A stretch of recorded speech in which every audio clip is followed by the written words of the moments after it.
Yulia Tymoshenko face à Viktor Yanukovych, l'égérie de la révolution orange contre celui que cette même révolution a renversé il y a 5 ans.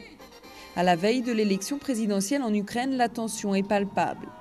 C'est Viktor Yanukovych considéré comme pro-russe qui part favori, mais le Premier ministre Yulia Tymoshenko a déjà annoncé qu'elle était prête à aller jusqu'au bout, même jusque dans la rue.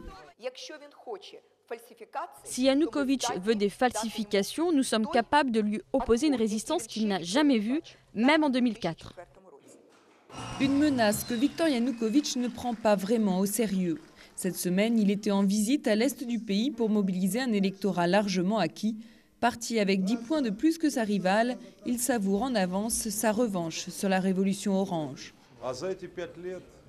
Pendant ces 5 ans, les Oranges n'ont rien fait de ce qu'ils avaient promis, ou alors ils ont fait le contraire. C'est pourquoi il y a une énorme déception aujourd'hui. Et sans doute, leur plus grande réussite, c'est d'avoir uni le pays, contre eux. Et ça, c'est bien. Les jeux ne sont pas encore faits pour autant. Yulia Tymoshenko peut encore créer la surprise. Mais une chose est sûre, aucun des candidats n'est prêt à accepter la défaite.